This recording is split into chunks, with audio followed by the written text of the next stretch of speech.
মাফ করে দেন। আপনি কি স্বীকার করেছেন যে এটা অপরাধ করেছেন? হ্যাঁ। আপনি কি ভবিষ্যতে এ ধরনের অন্যায় আর করবেন? না, কখনোই করবো না স্যার। আমি সত্যি বলছি স্যার, কখনো করবো না। অনেক বড় অপরাধ, প্রতারণা করছি স্যার। এবারের মতো মাফ করে দেন না স্যার।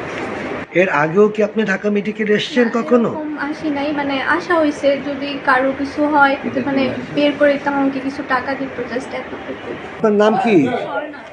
স্বর্ণা। আপনি এখানে ঢাকা মেডিকেল আজকে কেন এসেছিলেন?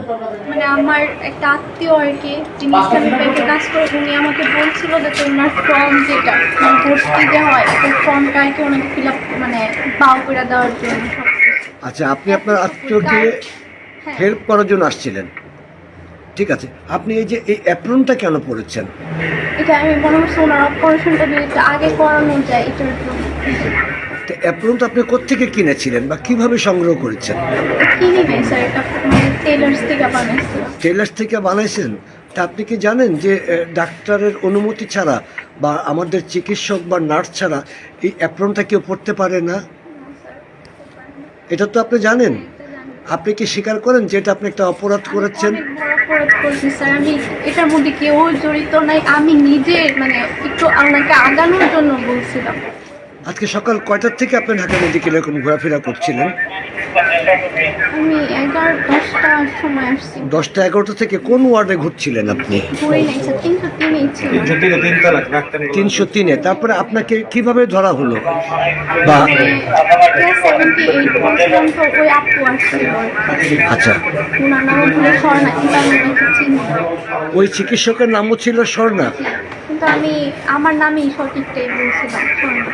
আপনি আপনার নাম বলছিলেন স্বর্ণা। তখন ওই চিকিৎসকের সন্দেহ হলে উনি এই কাজটা করেন, আমাদের আইনশৃঙ্খলা পরিস্থিতি বা আমাদের আনসার সদস্যের কাছে আপনাদেরকে দেয়।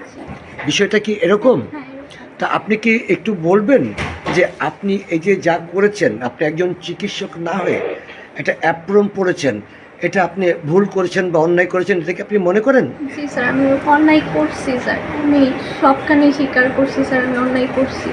আপনার দেশের বাড়ি কোথায়? নরসিংদী মনে হয় নরসিংদীর মনোহরদী। গ্রামের নাম কোথায়? হারুটিয়া। আর এখানে ঢাকার কোথায় থাকেন? এখানে বক্সিবাজার। বক্সিবাজারে থাকেন।